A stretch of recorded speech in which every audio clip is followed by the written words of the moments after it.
সবাইকে স্বাগতম প্রিয় শিক্ষার্থী বন্ধুরা। আজকে আমি আইসিটি বিষয়ের এই প্রথম অধ্যায়ের জ্ঞানমূলক 5 মিনিটে 5টা প্রশ্নের উত্তর দেওয়ার চেষ্টা করব। সেই 5টা প্রশ্ন হচ্ছে যে এখানে উপস্থাপন করেছি, যেমন তথ্য যোগাযোগ প্রযুক্তি কি, হার্ডওয়্যার কি, সফটওয়্যার কি, বিশ্বগ্রাম বা গ্লোবাল ভিলেজ কি এবং আইওটি কি। এই 5টা প্রশ্ন সহজভাবে আমি আলোচনা করার চেষ্টা করব। তো আলোচনায় তোমাদের সাথে আছে আমি মোহাম্মদ সিরাজুল ইসলাম। তো সময় ক্ষেপণ না করে চলো শুরু করা যাক। এই যে প্রথম প্রশ্ন, তথ্য ও যোগাযোগ প্রযুক্তি কি? তো তথ্য ও যোগাযোগ প্রযুক্তির পূর্ণরূপ হচ্ছে এই information and communication technology, ICT এর পূর্ণরূপ, তাই না? তথ্য যোগাযোগ প্রযুক্তির ইংরেজি হচ্ছে কি? Information and communication technology. তো অনেক শিক্ষার্থী কিন্তু এটা লিখতে পারে পরীক্ষার খাতায়, কিন্তু সমস্যা হচ্ছে বানান ভুল করে। যেমন এই যে কমিউনিকেশন বানানটা এম কিন্তু দুইটা আছে। আবার আরেক জায়গায় ভুল করে শিক্ষার্থীরা, এই যে টেকনোলজি TECH, এই TEC লেখে অনেকে, এইচ লেখে না। আমি যখন পরীক্ষার খাতা দেখি তখন লক্ষ্য করেছি। তো সেজন্য বানানগুলি আমরা একটু খেয়াল করব। আর তথ্য যোগাযোগ প্রযুক্তির পূর্ণরূপ হচ্ছে এটা। এখন যদি আমরা সংজ্ঞা লিখতে চাই তাহলে এইভাবে লিখতে পারি: তথ্য প্রযুক্তির সাথে যোগাযোগ প্রযুক্তির সমন্বয়ে, অর্থাৎ তথ্য প্রযুক্তি এবং যোগাযোগ প্রযুক্তি এই দুইটার সমন্বয়ে যে প্রযুক্তি ব্যবহার করা হয় তাকে বলা হয় তথ্য যোগাযোগ প্রযুক্তি বা আইসিটি। যেমন আমরা এই যে বিভিন্ন প্রকার তথ্য যোগাযোগ প্রযুক্তির মাধ্যমে বিভিন্ন তথ্যর আদান প্রদান করে থাকি, তাই না? যোগাযোগ করে থাকি মোবাইল কম্পিউটার ব্যবহার করে। এইভাবে আমরা তথ্য যোগাযোগ প্রযুক্তি কী এর উত্তর লিখতে পারি।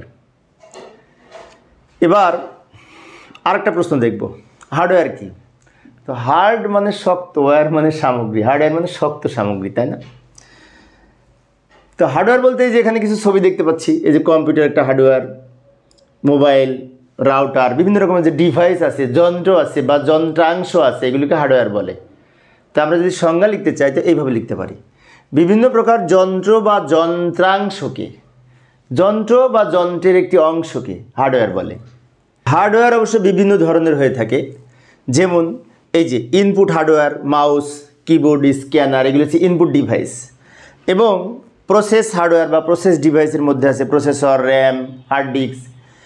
এছাড়াও আমাদের আউটপুট ডিভাইসের মধ্যে রয়েছে প্রিন্টার, মনিটর, স্পিকার, প্রজেক্টর, এগুলো কিন্তু আউটপুট ডিভাইস। তখন অনেক শিক্ষার্থীর মনে হতে পারে 1 মার্কসের জন্য এত বড় করে লিখব না, 1 মার্কসের জন্য আমাদের সাধারণত এইটুকু লিখলে হয় হার্ডওয়্যার বলতে কি বুঝি। কিন্তু আমি একটু বিস্তারিত ব্যাখ্যা দিয়েছি যাতে আমরা এই MCQ আসলেও পারি। পরের প্রশ্ন, সফটওয়্যার কি? সফট মানে নরম, ওয়্যার মানে সামগ্রী, তাই না?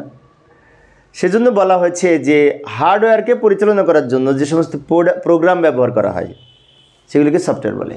হার্ডওয়্যারকে পরিচালনা করার জন্য যে সমস্ত প্রোগ্রাম ব্যবহার করা হয়, যেমন এই যে বিভিন্ন ধরনের প্রোগ্রাম আমরা বিভিন্ন পারপাসে ব্যবহার করে থাকি, যে বিভিন্ন লোগো ব্যবহার করেছি আমি, তো এই লোগোগুলি কিন্তু একটা প্রোগ্রামের লোগো, মানে সফটওয়্যারের লোগো। সেজন্য আমরা এখানে সংজ্ঞায় কী লিখলাম লক্ষ্য করি: কম্পিউটার পরিচালনার জন্য যে সকল প্রোগ্রাম ব্যবহার করা হয় সেগুলোকে সফটওয়্যার বলে।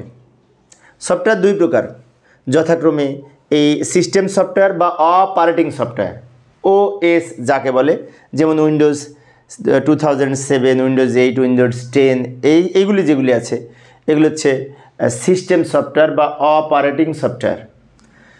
অন্যদিকে অ্যাপ্লিকেশন সফটওয়্যারের মধ্যে রয়েছে MS Word, Excel. Application software বলে শেষ করা যাবে না, অনেক আছে। আমি ফটোশপ ব্যবহার করি, এটা অ্যাপ্লিকেশন সফটওয়্যার। আমি গুগল ক্রোমও ব্যবহার করি, এটাও অ্যাপ্লিকেশন সফটওয়্যার। অ্যাপ্লিকেশন সফটওয়্যারের পরিমাণ বেশি, অর্থাৎ আমাদের কাজের সুবিধার্থে বিভিন্ন সময় সফটওয়্যার ব্যবহার করি, এগুলো হচ্ছে অ্যাপ্লিকেশন সফটওয়্যার। পরের প্রশ্নে আসি, বিশ্বগ্রাম কি? বিশ্বগ্রামের ইংরেজি গ্লোবাল ভিলেজ বা গ্লোবাল ভিলেজ কি এটাও বলতে পারি। তো বিশ্বগ্রাম হচ্ছে একটি ধারণা, বিশ্বগ্রাম হচ্ছে একটি ধারণা সারা বিশ্ব এখন মানুষের হাতের মুঠোয়। কেউ কেউ আবার বিশ্বগ্রামের সংজ্ঞায় বলে থাকে বিশ্ব ভরা, প্রযুক্তি ভরা বিশ্বকে বিশ্বগ্রাম বলে। তো আমরা এইভাবে সংজ্ঞাটা লিখতে পারি, লক্ষ্য করি: বিশ্বগ্রাম হলো তথ্য প্রযুক্তি নির্ভর এমন একটি পরিবেশ যেখানে বিভিন্ন স্থানে পৃথিবীর জীবন বিভিন্ন স্থানে বসবাস করেও একটি একক সমাজে বসবাসের সুবিধা পায়। এই ধারণাকে বিশ্বগ্রাম বলে। আমি আবারও বলছি, পৃথিবীর বিভিন্ন স্থানে অবস্থান করেও প্রযুক্তির সুবিধার্থে একটি একক সমাজে বসবাসের সুবিধা পায় যোগাযোগ প্রযুক্তির ব্যবহারের মাধ্যমে। এই যে সারা পৃথিবীর মানুষ বিভিন্ন স্থানে অবস্থান করছে, কিন্তু এখন যে কোনো মুহূর্তে যে কোনো জায়গায় মানুষ যোগাযোগ করতে পারতেছে, সেজন্য বলা হয়েছে বিশ্ব এখন একটি গ্রামে পরিণত হয়েছে, যাকে বলে বিশ্বগ্রাম বা গ্লোবাল ভিলেজ। তো সংজ্ঞাটা আমরা লিখতে পারি, বিশ্বগ্রাম হলো তথ্য প্রযুক্তি নির্ভর এমন একটি পরিবেশ যেখানে পৃথিবীর বিভিন্ন স্থানে অবস্থান করেও একটি একক সমাজে বসবাসের সুবিধা পায়। এই ধরনের ধারণাকে বিশ্বগ্রাম বলে। তো বিশ্বগ্রাম প্রতিষ্ঠার কিছু উপাদান রয়েছে। বিশ্বগ্রামের প্রতিষ্ঠাতাকে সেটাকে দেখি, একটু বিশ্বগ্রাম সম্পর্কে একটু বেশি আলোচনা করব, কারণ এগুলো এমসিকিউ প্রশ্ন অনেক সময় আসে। বিশ্বগ্রাম ধারণাটি প্রথম প্রবর্তন করেন মার্শাল ম্যাকলুহান। তিনি ছিলেন কানাডার টরেন্টো বিশ্ববিদ্যালয়ের অধ্যাপক, ইংরেজি বিষয়ের অধ্যাপক এবং দার্শনিক। 1962 সালে তিনি প্রথম একটি বই লেখেন, দ্য গুটেনবার্গ গ্যালাক্সি। আবার 1964 সালে তিনি আরেকটা বই লেখেন, আন্ডারস্ট্যান্ডিং মিডিয়া। এই বইগুলিতে তিনি বিশ্বগ্রামের ধারণা দেন। বিশ্বগ্রাম প্রতিষ্ঠার উপাদানসমূহ একটু দেখি। বিশ্বগ্রাম প্রতিষ্ঠার উপাদানসমূহের মধ্যে রয়েছে হার্ডওয়্যার বা কম্পিউটার বলতে পারি, সফটওয়্যার, ইন্টারনেট, ডেটা, মানুষের সক্ষমতা। এই পাঁচটা হচ্ছে বিশ্বগ্রাম প্রতিষ্ঠার প্রধান উপাদান।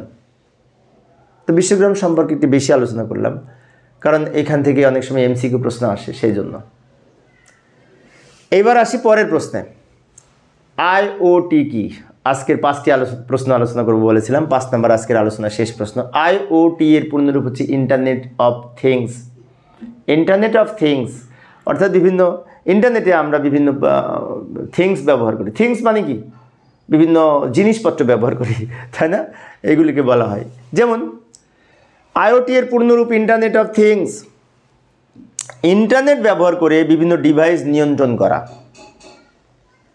ইন্টারনেট ব্যবহার করে বিভিন্ন ডিভাইস নিয়ন্ত্রণ করা, এই যে সিস্টেমটা, এই বিভিন্ন ডিভাইসের সমন্বয়ে আমরা যে অন্যান্য ডিভাইসগুলো নিয়ন্ত্রণ করে থাকি, এগুলো হচ্ছে ইন্টারনেট অফ থিংস।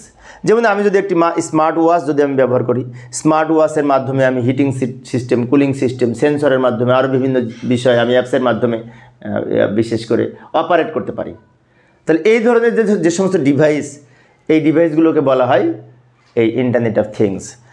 আরও লিখতে পারি, যেমন স্মার্ট ওয়াচ এর মাধ্যমে বা সেন্সরের মাধ্যমে বাড়ির বিভিন্ন লাইটিং সিস্টেম, এসি, ফ্যান বা অন্যান্য যে সমস্ত আমাদের বাড়িতে উপাদানগুলি রয়েছে, জিনিসপত্র রয়েছে, সেগুলি অনলাইন মাধ্যম ব্যবহার করে বা ইন্টারনেটের বিভিন্ন প্রযুক্তি ব্যবহার করে আমরা স্বয়ংক্রিয়ভাবে রিমোট কন্ট্রোলের মাধ্যমে পরিচালনা করব। এই যে একটা সিস্টেম, এই সিস্টেমটাই হচ্ছে ইন্টারনেট অফ থিংস। ইন্টারনেটের মাধ্যমে বিভিন্ন জিনিসপত্র ব্যবহার করে আমি বিশেষ করে স্বয়ংক্রিয়ভাবে রিমোট কন্ট্রোলের মাধ্যমে অপারেট করব বা সেন্সরের মাধ্যমে অপারেট করব। এই যে ধারণা, এই ধারণাগুলো হচ্ছে ইন্টারনেট অফ থিংস। তো প্রিয় শিক্ষার্থী বন্ধুরা, আমি 5টি করে প্রশ্ন আলোচনা করব, বিশেষ করে পরে আরও 5টি প্রশ্ন আলোচনা করব। তাহলে 5-6টা ক্লাস নিলে এই 1 নম্বর অধ্যায়ের প্রায় অনেকগুলি প্রশ্ন শেখা হবে। পরের ক্লাসে এই 5টা প্রশ্ন আলোচনা করব। ই লার্নিং কি, ইমেল কি, ভিডিও কনফারেন্সিং কি, টেলিকনফারেন্সিং কি এবং ইন্টারনেট কি। তো দেখার আমন্ত্রণ রইল। পরের ক্লাসটি। খোদা হাফেজ।